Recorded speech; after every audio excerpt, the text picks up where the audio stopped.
ahora, Realidad en Contexto, con el licenciado Julio Pérez Peña.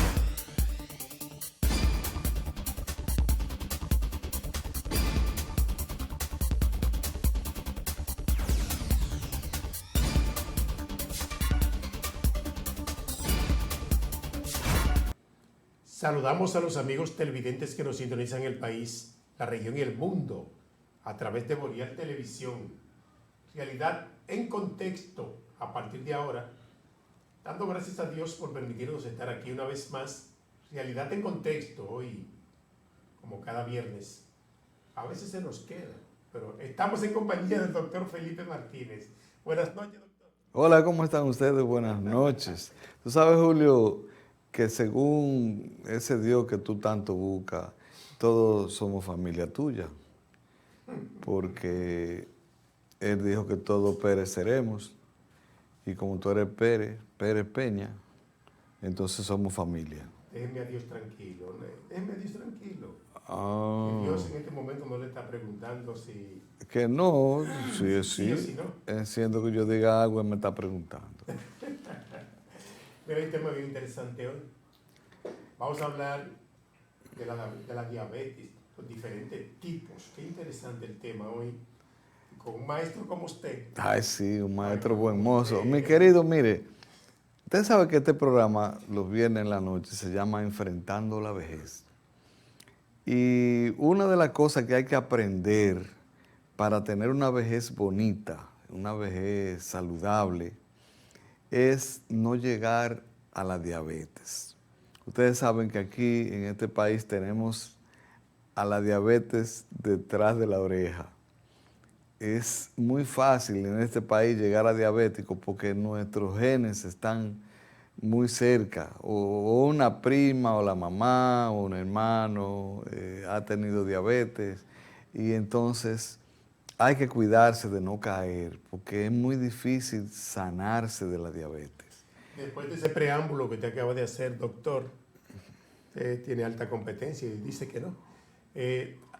La pregunta que introduce el tema de este programa sería, ¿qué es la diabetes? Un tema tan interesante como este, el televidente necesitaría saber qué es eso, doctor.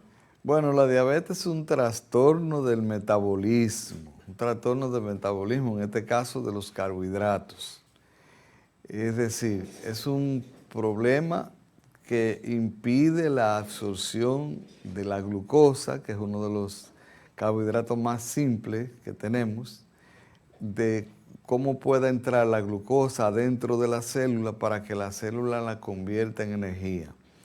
Esa acumulación de esa glucosa a niveles por encima de lo normal se le llama diabetes. Eso es en realidad lo que es diabetes. ¿Cómo se clasifica la diabetes? Bueno, tú estás duro y cubero, Julio. Fíjense, la diabetes se clasifica dependiendo, por ejemplo, si es la diabetes tipo 1, que da generalmente en jovencitos, en niños o adolescentes que han tenido dificultad con las células betas del páncreas. Es decir, el páncreas tiene 5 tipos de células y 2 funciones fundamentales. Una función endocrina, que es la producir hormonas, como en este caso la insulina, y otra exócrina, es decir, de producir cosas para lanzarlo fuera de la sangre. En este problema que estamos hablando del páncreas, las células betas del páncreas, de los 5 tipos de células, las betas son las que producen insulina. En el niño con diabetes tipo 1 o en la diabetes tipo 1, cual que sea la edad, lo que pasa es que ha habido un daño permanente de los islotes de Langerhans, específicamente de las células beta del páncreas.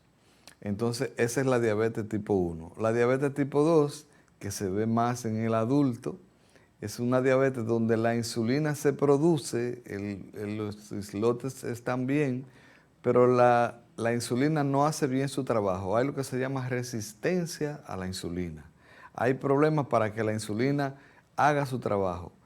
Por lo tanto, es una diabetes tipo 2, una diabetes más relacionada con adultos, y principalmente adultos en sobrepeso. ¿Cuál es la más peligrosa de todas? Está la diabetes de la embarazada y hay otra diabetes que está relacionada con la ansiedad y el estrés, pero todas las diabetes son problemáticas, todas Sí. pueden causar la muerte. La diabetes tipo 1 es una diabetes que hay que usar insulina obligatoriamente, hay poco desarrollo del individuo, es una diabetes muy altamente peligrosa, pero si se usa insulina normalmente ese individuo se llega viejito. La diabetes tipo 2, si se descuida, si se deja avanzar, hace tanto daño en toda la economía que se ha convertido en un problema serio de salud en este país. Entonces, Antes de hablar de obesidad y diabetes, quisiera preguntarle a usted, doctor, ¿qué provoca las amputaciones en pacientes diabéticos? Las amputaciones de órganos. Este hombre va tan de pronto. Ya el paciente perdió una pata, ya él no ha dejado siquiera que le dé bien la enfermedad y ya le está cortando una pata al paciente. Mira, Julio. Hábleme de obesidad y diabetes. Dejamos esa pregunta para un Julio, mira, lo que pasa con la diabetes, si tú me la preguntas así, sí, no te voy a dejar desarrollar bien el tema. perfecto. Sí. Lo que pasa con la diabetes es que cuando los niveles de azúcar están elevados, tú sabes que lo normal es que llegue a 110. Cuando pasa de 110, después que el paciente comió, pasan 1 o 2 horas, se supone que ya los niveles de glucemia bajaron. Al no bajar, seguir alto, porque la insulina no pudo hacer que entraran, esos picos glucémicos que subieron tan alto, se mantienen entonces, y al circular esa glucosa en la sangre se une a las proteínas y hace lo que se llama glicación. La glicación entonces endurece la proteína. Es como cuando tú coges un plátano que está en un cadero y le echas azúcar a un plátano maduro. Ese azúcar y el calor hace que se caramelice el plátano. Pues eso mismo pasa con la proteína y el azúcar. Se carameliza el órgano, la arteria, el capilar. Entonces, al ponerse duro, la circulación se limita y hay problemas para ver, hay problemas para filtrar la orina, hay problemas para la circulación de la pierna, hay problemas para que llegue sangre al pene. Entonces, todo eso en conjunto es que le va a dar diabético. Se le va el amigo a poner manso, lento, como se llama disfunción eréctil. Va a haber problemas de circulación que va a haber posiblemente que cortarle alguna pierna. Eso pasa en algunos fumadores también, en la enfermedad de Lerich, por ejemplo, fumadores que hay que cortarle dedos de las manos generalmente. Pero el diabético pueden pasar con dedos de la pierna y hay que amputarle pie por eso, por el endurecimiento de las arterias, por la glicación que hacen los azúcares. Ya. Perfecto. Hablemos ahora de la obesidad y la diabetes, porque ¿qué relación tienen?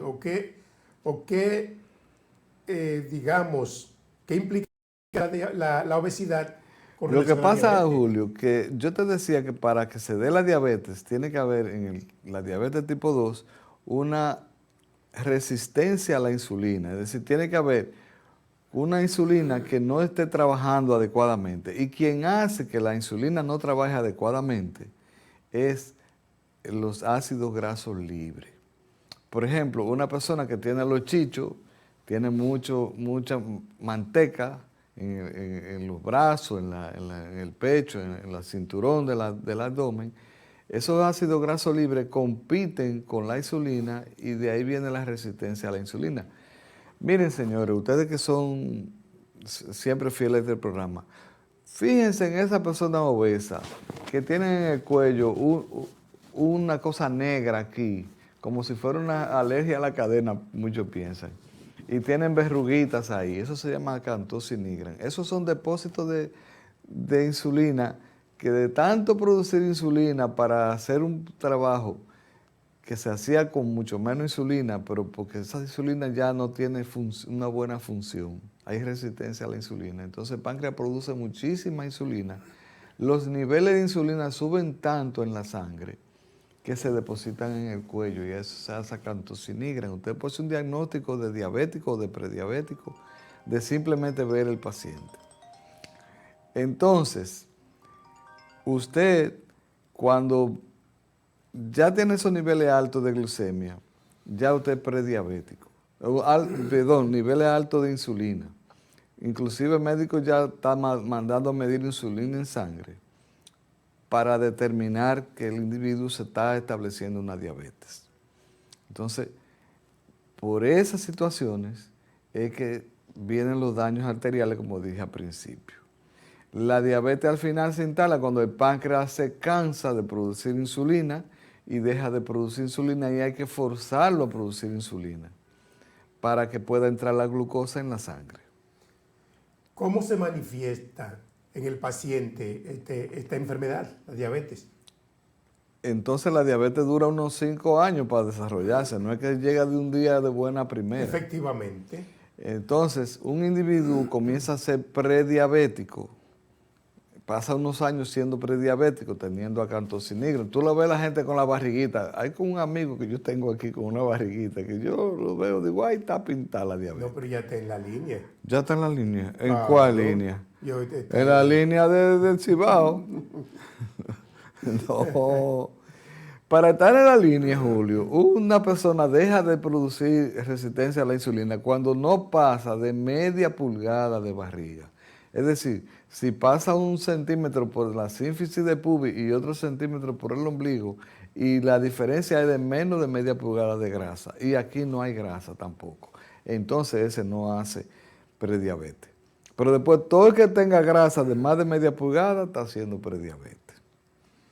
Que llegue diabético, yo no sé. Pero hay Ahora, gentes han tenido un cuerpo, digamos, con mucha grasa hasta los años de vejez y nunca han sido diabéticos. pero han tenido prediabetes. Mira qué pasa. Cuando una persona come algunos carbohidratos, no hace tanto pico de glucemia como otros que comen otro tipo de carbohidratos, porque los carbohidratos se dividen en simples y complejos. Un carbohidrato simple, como un caramelo, que tiene glucosa o tiene fructosa. Hablamos ahorita entonces que ya nos mandaron para... Bueno, vamos a la pausa, sí, continuamos con este tema luego de la pausa. Regresamos en breve.